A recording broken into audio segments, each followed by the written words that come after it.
ஒரு அமைதியான காலை. ஒரு சின்ன குடும்பம் பயணத்தை தொடங்கியது.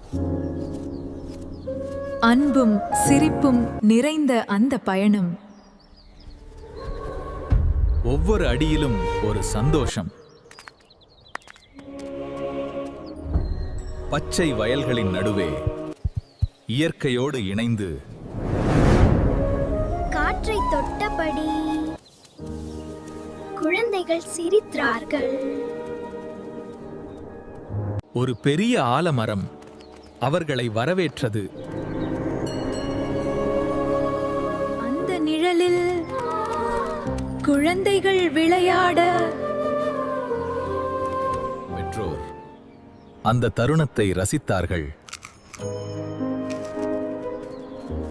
சின்ன சாப்பாடு, பெரிய மகிழ்ச்சி. கடவுள் இருப்பதை உணர்ந்தார்கள். சந்தோஷம். பின் கோவிலை நோக்கி அவர்கள் நடந்தார்கள். மணியின் ஒளி மனதை நிரப்பியது. அமைதியாக உள்ளே நுழைந்தார்கள். அமைதியாக உள்ளே நுழைந்தார்கள். உள்ளே செல்வோம். ஆம். கைகள் கூப்பி மனம் முழுவதும்